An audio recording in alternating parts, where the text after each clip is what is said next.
मित्रों नमस्कार।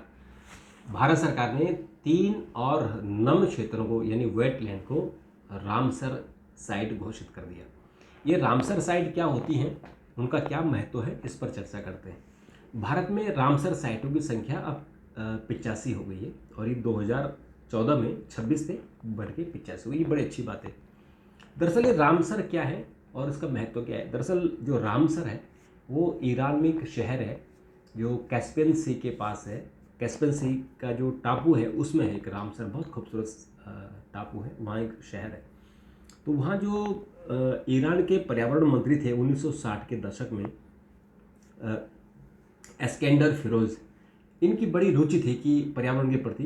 तो इन्होंने एक प्लान बनाया था और दुनिया भर के देशों को उन्होंने जोड़ने की कोशिश की कि एक बार हम जो रामसर साइट बनाते, मतलब एक वेटलैंड का हम कंजर्वेशन करते हैं। तो उसका नाम ही रखा था उन्होंने वेटलैंड कंजर्वेशन साइट।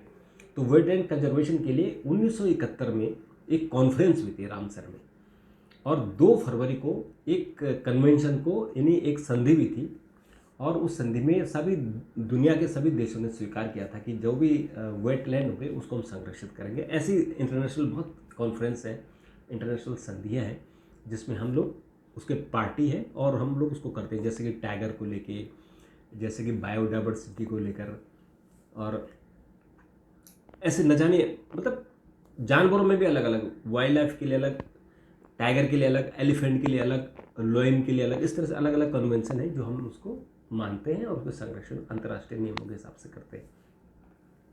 तो रामसर जो साइट है वो है नम भूमि के लिए, जो जहाँ पानी होता है, जहाँ जानवर होते हैं, जहाँ चिड़िया होती है, जहाँ कीड़े मकोड़े होते हैं। तो इन्होंने 1971 में एडॉप्ट किया और तब से पूरी दुनिया में रामसर साइटों की घोषणा की, क्योंकि नाम रामसर में ये कॉन्फ्रेंस हुई थी इसलिए इसका नाम रामसर पड़ा।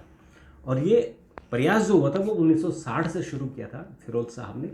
1971 में जाके ये सम्मेलन हुआ और 1976 में लागू हुआ। आप सोचिए कि 16 साल लग गए इसको लागू होने में। तो 16 साल को हम लोग 2 फरवरी को रामसर डे मनाते हैं, रामसर साइट डे, जो वेटलैंड कंजर्वेशन डे भी इसको मनाते हैं।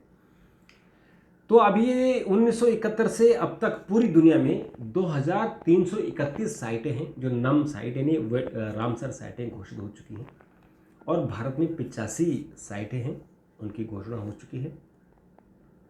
और इसकी जो भारत में है, भारत में जो पहली रामसर वेट साइट बनी थी वो 1989 यानी 1989 में पहली साइट बनी थी।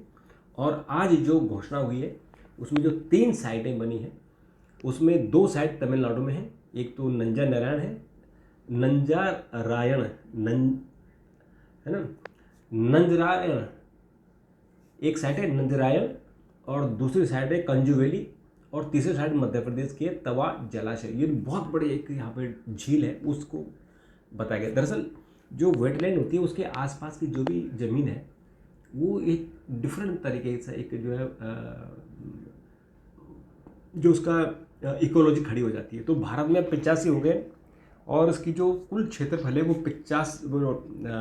13.5 लाख हेक्टेयर भूमि हो गई है।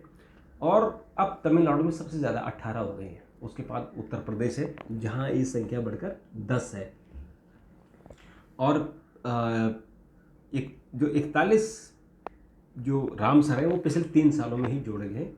और इस पर जो हमारे पर्यावरण मंत्री हैं उन्होंने इसकी खुशी बताई कि हमने जो सबसे पहले जो हमने पुष्टि की थी वो 1982 में की थी और उसके बाद हम लोग इस नेटवर्क में आ गए थे और उस तब से लेकर अब तक हमने 85 साइटों को की। तो दरअसल ये पर्यावरण से जुड़ी हुई एक बेहद अच्छी खबर है कि हम लोग, क्योंकि बिल्डर तो हर जगह पहुंच जाते हैं और वो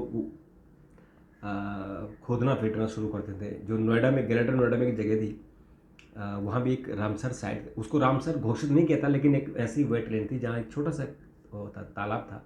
उस तालाब को बिल्डरों ने वहाँ मकान बना के उस तालाब को सुखा दिया। तो इस तरह से रामसर साइट जब अनाउंसमेंट हो जाती है तो फिर इस तरह की घटनाएं नहीं घटती। मित्रों, दूसरी खबर है कि जो ई वेस्ट है ई वेस्ट आप देख रहे हो कि कितनी बड़ी समस्या आने वाली है पूरी दुनिया में, एक भयानक तरीके की समस्या खड़ी होने वाली है। पहले प्लास्टिक पोल्यूशन था और अब ई वेस्ट पोल्यूशन हो रहा है। यानी जो ई वेस्ट है मतलब इलेक्ट्रॉनिक वेस्ट, आपका मोबाइल, आपके कंप्यूटर, आपके पीसी, आपके लैपटॉप, आपके टैबलेट और आपकी बैटरियाँ, जो अभी और एक और प्रॉब्लम आने वाली है बहुत भयानक, कि जो आपके सोलर सिस्टम है उसकी बैटरी, जो आप गाड़ियाँ खरीद रहे हैं, जो जो कारें हैं, ई ई ई व्हीकल्स, ईवी, वो सब भयानक स्थिति होने वाली है। तो इनसे निपटने के लिए सरकार ने एक प्रस्ताव किया है कि जो भी ई वेस्ट होगा, अगर आप उसका निपटान ठीक से नहीं किया तो आपको जुर्माना लगेगा। अभी क्या होगा, ये प्रस्ताव लेवल पर है, तो मुझे लगता है कि ई वेस्ट का जो भुगतान करने की जिम्मेदारी उसी कंपनी की होनी चाहिए जिस कंपनी ने उसका प्रोडक्शन किया है। यानी मोबाइल बनाने वाली कंपनी अगर मोबाइल बना रही है और मैंने खरीदा, तो जब मैं उसको डिस्पोज अप करूँ तो ऐसे सड़क पर न फेंकूँ या कहीं कूड़े में, मैं उसी कंपनी के किसी भी स्टोर में जाके उसको डाल दूँ, या वो ऐसी व्यवस्था करें रेस्टोरेंट के बाहर, कहीं पेट्रोल पंप के बाहर ऐसे अपने वो बना दे कि हम वहाँ जाके वो मोबाइल फ़ोन या लैपटॉप या जो भी वहाँ पर जाके फेंक दें, ताकि वो उसको डिस्पोज अप ढंग से कर लें। तो इसकी भी खबर आने वाली है कि, तो देखते हैं कि उसमें क्या एक्चुअल प्रस्ताव क्या होगा। अभी तो सिर्फ इतनी खबर आएगी, इसमें पेनल्टी लगेगी, अगर आप ई वेस्ट को ऐसी सड़कों पर फेंकोगे तो पेनल्टी लगेगी। तो मित्रों, अगर आपके पास कोई सुझाव हो, आप कोई चाहते हो कि इस पर हम कुछ और काम करें, तो ज़रूर बताइए। तब तक नमस्कार, थैंक यू, धन्यवाद।